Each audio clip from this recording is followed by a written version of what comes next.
if you've been sort of trusting the universe, right? Trusting the universe is not going to work. So what does this mean? It means shifting your mindset to proactive from reactive. Welcome to the Smart Gets Paid podcast with me, Leah Niederthal. I help women land higher paying clients in their independent consulting businesses, but I've never been a salesperson.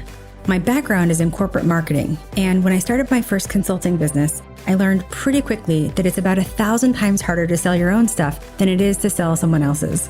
So I taught myself how to do it, and I created the sales approach that I now share with my clients so they can feel more comfortable in the sales process, get more of the right clients, and get paid way more for every client contract.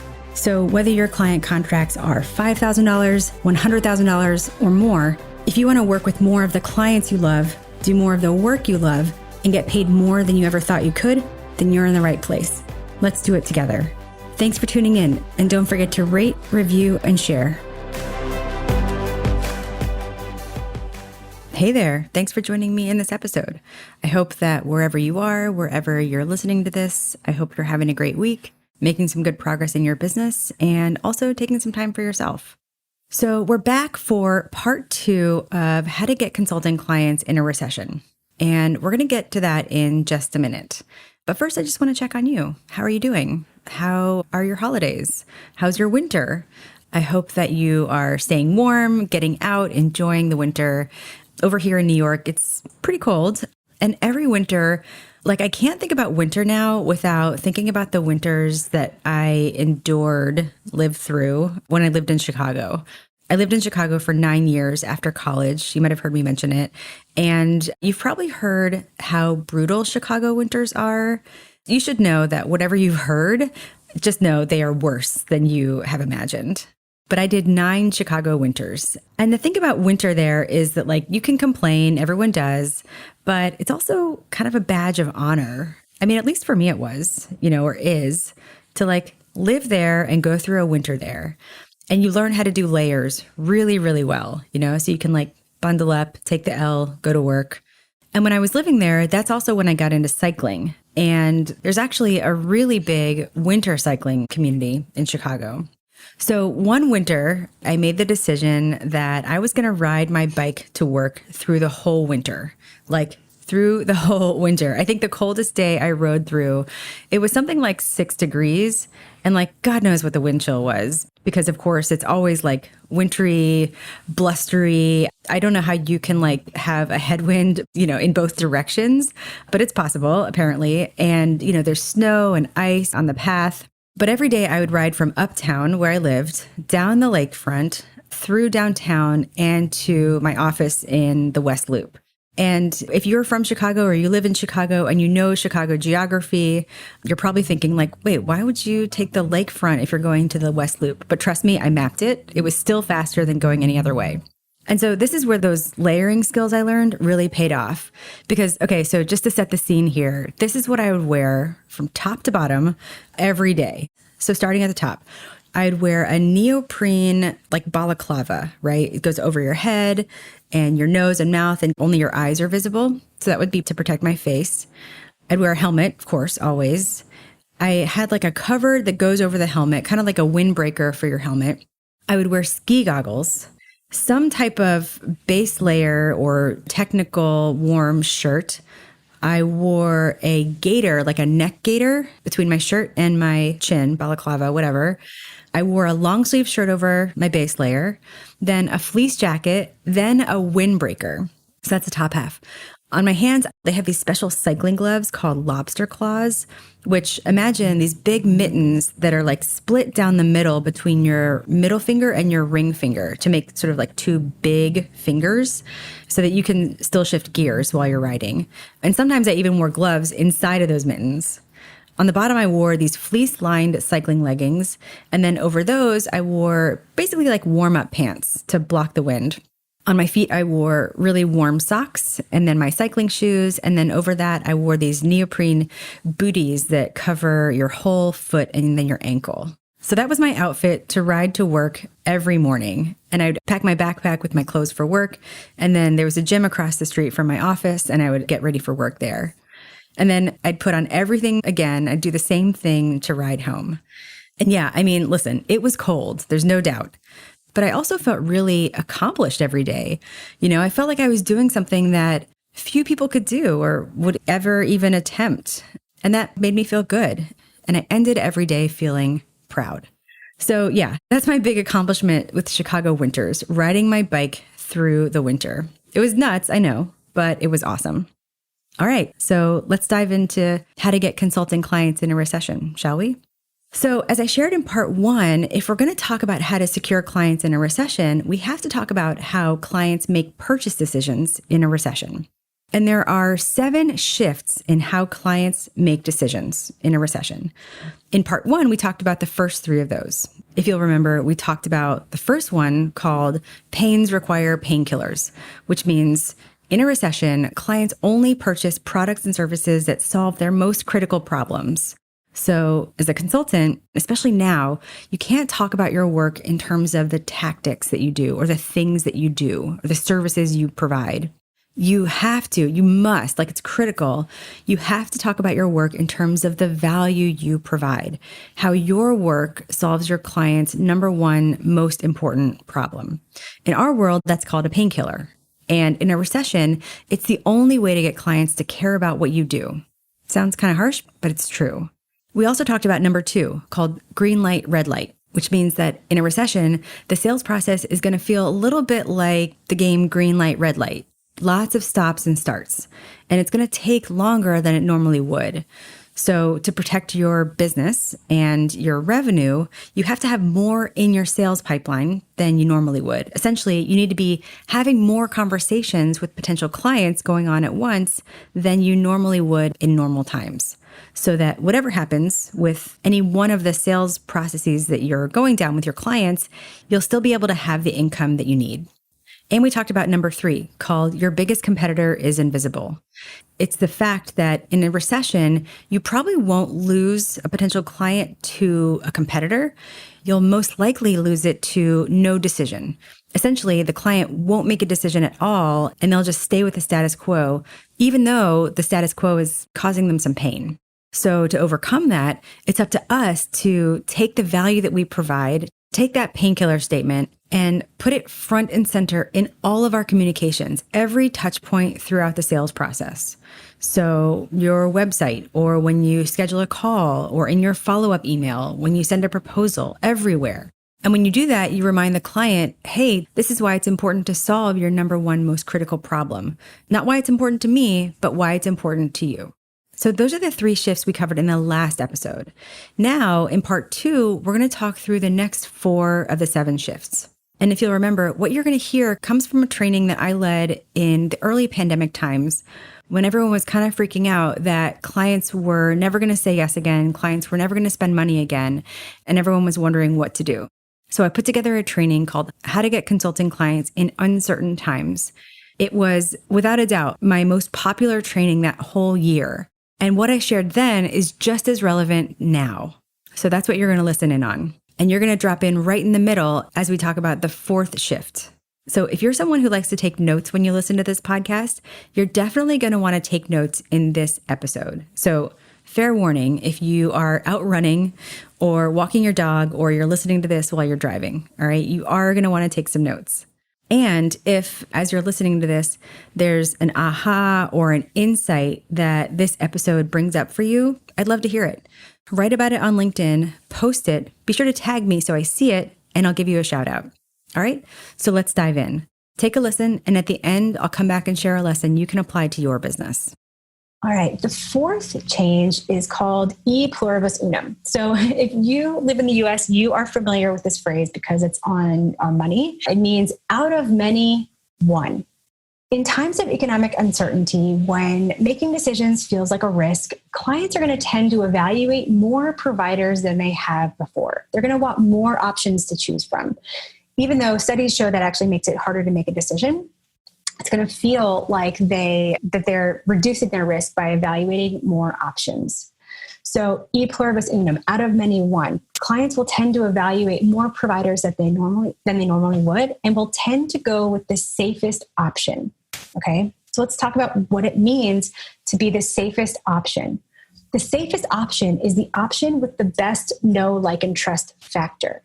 It's the option where clients feel like they know you, they know your business, they like you, and they trust you. All right. They know that you're not a fly-by-night person. You can do what you say you can, and that you have the results to prove it. Okay. So what does this mean for you? How do you become the safest option? You start showing up. You start being seen, getting in front of people, being seen as an expert. You start putting out information about how you think, how you work, the results your clients have seen, your client stories, being seen as an expert. And most of the time, this is going to be on LinkedIn. I would say for 90% of the people on this call, this is going to be to do this on LinkedIn. That's where your clients are. So, because your clients are going through anywhere from 2/3 to 90% of the sales process in a way that's totally hidden to you, because they're taking in information, they're learning about you. That education process is always happening. And if you don't give people a chance to learn from you, then how are they going to learn about you? How are they going to know that you even exist, right? So Nancy Russo is a woman who I had the pleasure of speaking to over the past week in that project I was telling you about. And she said, she's been in business for 35 years, you guys. She said, in the last recession, I thought this is the time to stay in front of people, market. She said, you're not necessarily selling to people, but you're giving them valuable information. You're being in front of them so that when they come out of that, they think, well, you were one of the helpful people and you're also good at what you do. So she said, that's what I did. I just kept marketing, and, it's worked because she's been in business for 35 years. I was reading something recently that really illustrated this so beautifully that it actually gave me chills. I was reading a book called Because Internet, which is about linguistics. I'm a total word nerd. If you've worked with me before, you know that I geek out over words. And it's this woman who's as an author, a researcher in media and communication studies wrote, in order to exist online, we must write ourselves into being. Isn't that beautiful? Write ourselves into being. So this is what I want you to do. Write yourself into being. Show up. Let people see you. Let people understand you and understand how you work. That's the first step to, creating more opportunities, becoming one of the helpful ones. All right. So that is E pluribus unum. The fifth change is called help me help you. All right. You guys remember this? I mean, how could you not? So what's on the screen, what I'm referring to is this slide has an animated GIF or GIF or however you say it. I say GIF. It has an animated GIF of that famous scene from Jerry Maguire where Jerry, Tom Cruise, is in the bathroom with his client, Cuba Gooding Jr., just begging him to, please make my life a little bit easier. Just saying, help me help you. Iconic scene, great movie. Let's keep going. In times like these, clients obviously won't want to free up budget very easily. I mean, that's probably a given, right? But they can free up budget. You just have to think differently about how to help your clients do that. So help me help you means clients are going to have to make a very strong case for why the company should make this particular investment. What that means is that consultants will have to help clients navigate their company's own buying process, okay? Because even in normal times, you might think that you're selling to a person in a company, but you're really not. You're selling into a system. You're selling into a system of needs and people and priorities. And it's almost like a rope that's been knotted up, right? So your job is to help clients navigate that process, help them navigate their own buying process. How do you do that? Go beyond the standard discovery questions. How many, what do you need? What's the timeline? How do you guys work? And start to uncover how buying decisions are made. Okay. Then you can lead the client to help clients navigate that process within the company. So one important question is, who is part of the decision, right? Find all the stakeholders. In some cases, it's their boss, their superior. In some cases, it's management or a committee. It could be finance or procurement. If you're doing individual work or work with individuals in addition to companies, it could be a partner or a spouse. So understanding who's part of the decision and what's in it for them. And also asking questions to really establish the decision process. Here are a few examples. Asking, who feels the pain in this problem, or who's involved in this decision, or even like, how do decisions like this get made, and letting the client tell you. The client might actually not know how to navigate their own company's process. They might know what the process is, right? I have to go to legal or whatever, but they might not know how to navigate it and sell in. So, and when we talk about selling in, what we're talking about is, most of the sales process actually happens when you're not even there, because your client might have to sell it into other people. And so it's helping your client do the sale, right? Help me help you. So for example, that your client has to talk to their boss or whatever, offer to write some bullet points that he or she can take to that conversation, or ask what they need for a presentation about this topic, right? Help your client sell on your behalf. All right. So that's help me help you. The sixth change is called dating, not marriage. All right. So in times like these, clients are going to feel kind of skittish about entering into engagement that might feel like a commitment. All right. They're going to want to test things before committing. So anything that like starts at 0 and then the clocks or the meter starts running is going to feel very risky to them, especially. So if you're doing hourly work, this is sort of where this hits, right? But even if it's a time-bound engagement, because it feels risky. So dating, not marriage, means it's going to be harder for clients to say yes to an open-ended or a time-based consulting engagement. Don't propose marriage. Go on a date first. Right? So what does that mean? What are some examples of that? I want you to provide a way to build trust and demonstrate value through a clearly defined project. And what does clearly defined mean? It means defined value, defined engagement, and defined price. Okay, so let's look at a couple of examples of that. This is an example from my client, Sherry Taylor, who helps nonprofits pivot to larger donations. So she has a program called the Let's Grow Fundraising Accelerator, where you can pivot. She'll teach you how to pivot from low dollar donor activities to larger gifts, like major donor stuff. All right. She has a set of outcomes. Your clients can grow into larger gifts. You'll be able to create compelling pitches that attract and retain donors. You'll be able to fully fund your programs, and on and on and on, right? Those are outcomes. It's a 90-day program at a fixed price. Okay, so let's break this down. Defined value. The value is front and center. Pivot from low dollar donor activities to larger gifts. If you're somebody if you're a nonprofit who wants to get into larger gift, that value is going to speak to you. Defined outcomes, which are part of the value. And notice, she still hasn't said, like, I do an assessment, it's a 3-hour workshop, all of that, right? It's all about the outcomes, defined engagement, and then defined price. All right. So that's awesome work, Sherry. But I just saw one yesterday from my friend who's a designer. She's launching a new program. It's a 1-day intensive where she'll design your whole brand in 1 day. So we're talking about defined value and defined engagement. Really clear. So you can date instead of proposing marriage. Okay.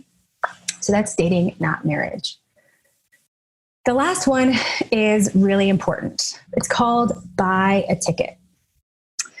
So there's a really wonderful old Italian joke about a woman who goes to church every day and sits in the pews and prays for hours before the statue of her saint.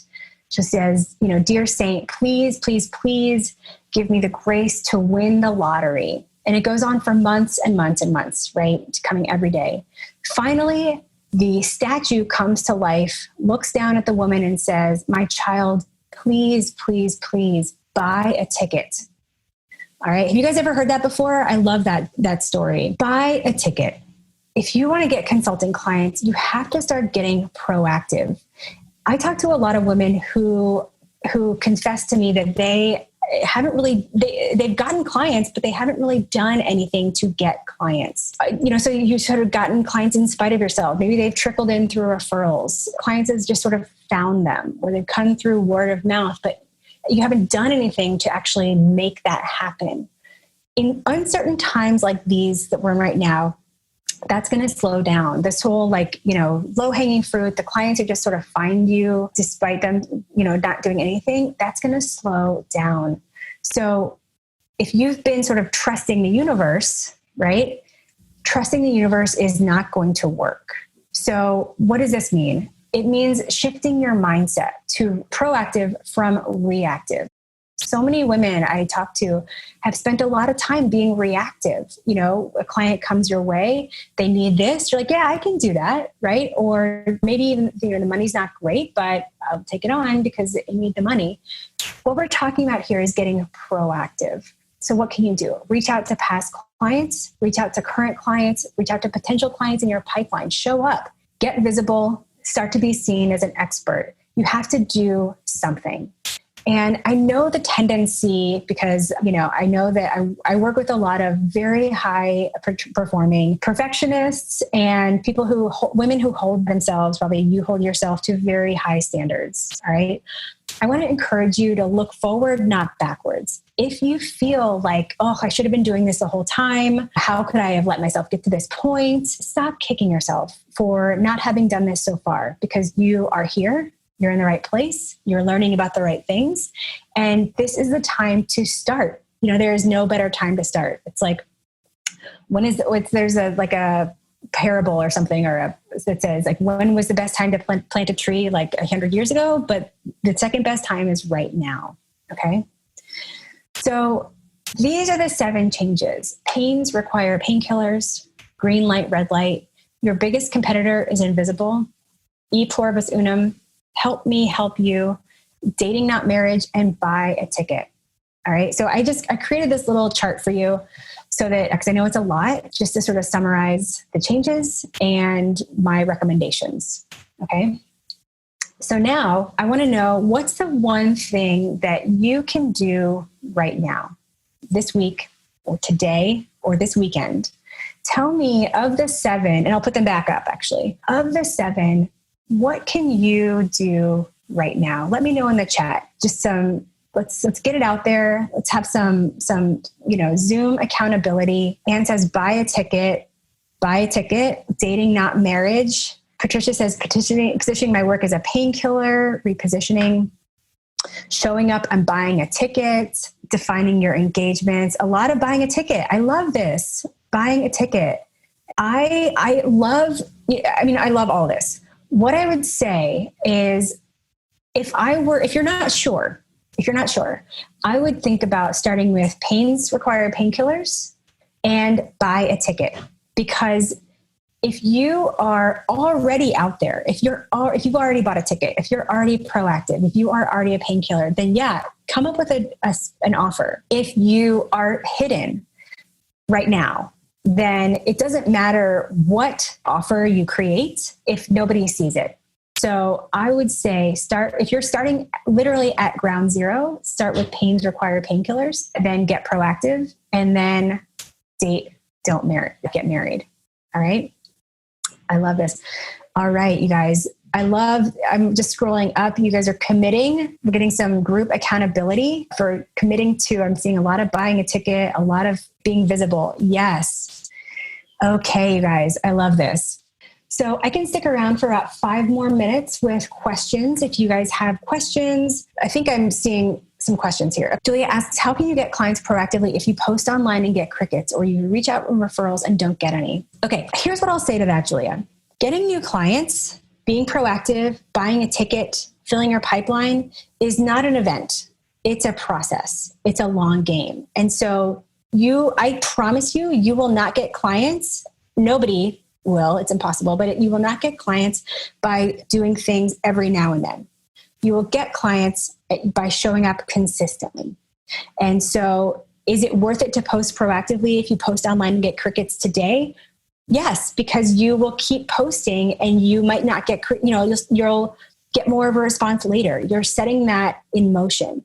If you go on LinkedIn where your actual clients are, keep showing up. Same thing with referrals. If you ask for referrals and don't get any, how can you take that from an event to a process? Who are the people who you think could refer you? How are you staying in touch with them more often? So consider that mindset shift. You get clients not from what you do sometimes, but what you do consistently. All right, let's see.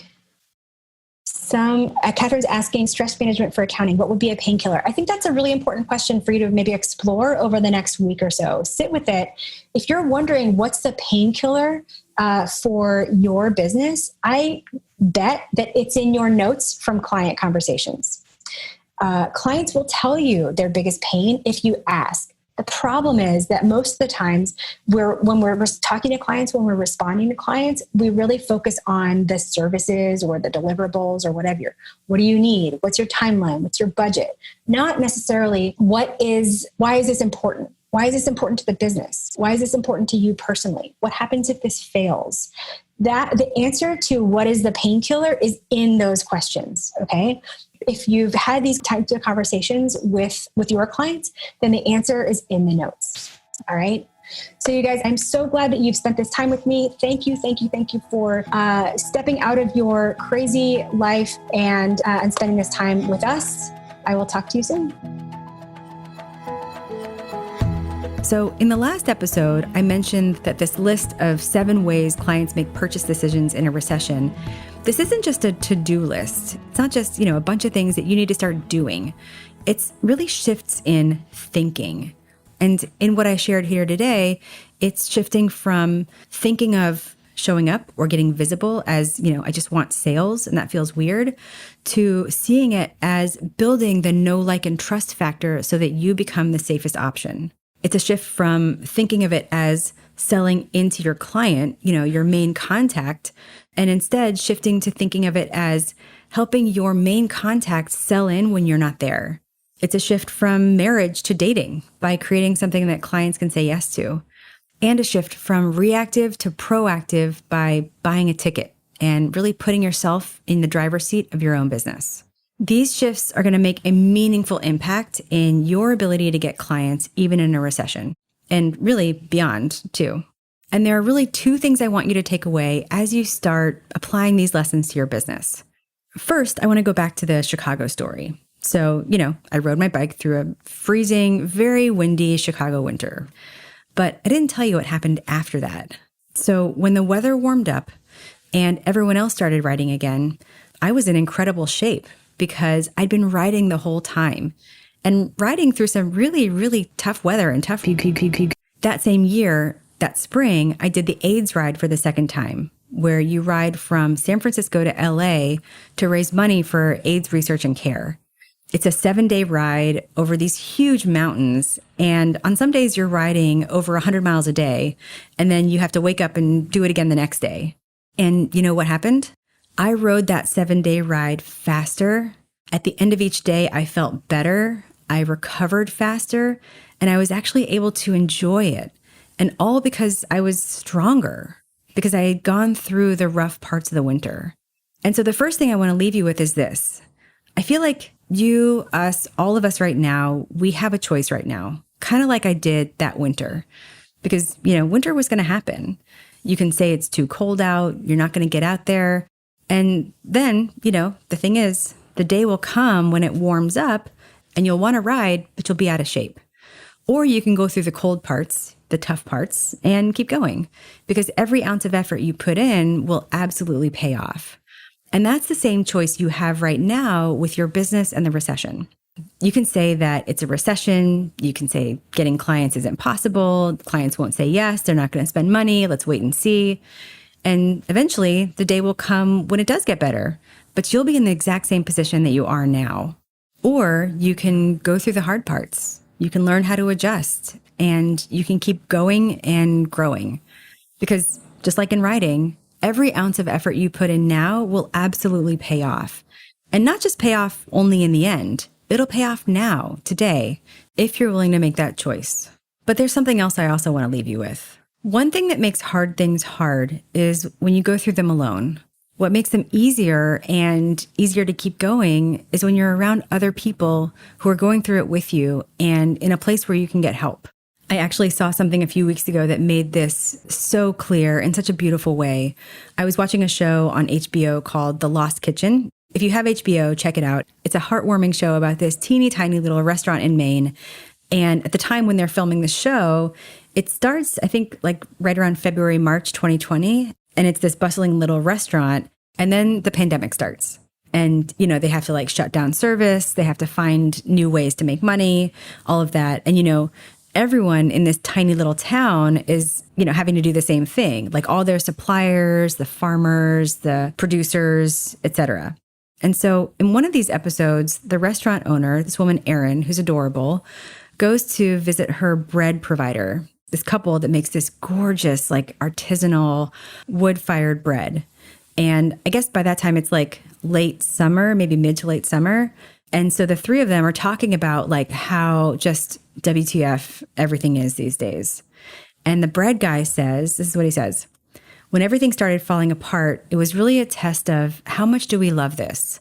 Like how much are we willing to battle to keep going? And it was definitely heartening every time we saw one of our buddies like you, like Erin's battling. Erin's going to keep on making it happen.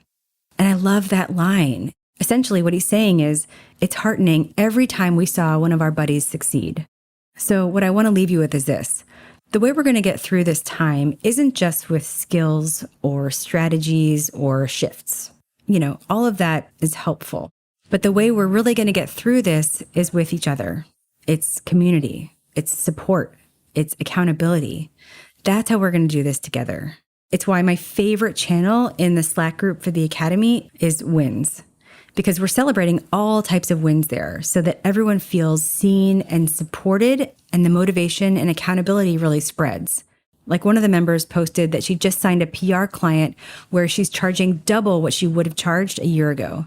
And another member just had her highest dollar amount proposal to date approved. But it's not just the client wins that we celebrate. It's the wins along the way, the keep going wins. We celebrated that one of the members has made a practice of reminding herself what she's accomplished. Another member had a former client who sort of slid into her DMs asking her to meet up and pick her brain. And she deftly said, basically like, no, pay me. And we got to cheer that on. We celebrated that a member shared that she has a full plate right now with client work. So she's dialing back to what we call simmer mode for her own business development so that she has time to do life and have the balance she's always wanted while she's still able to plant seeds for future work. We celebrate, just like the bread guy said, every time we saw one of our buddies succeed. That's how we continue on. That's how we keep growing and we continue to get clients in a recession.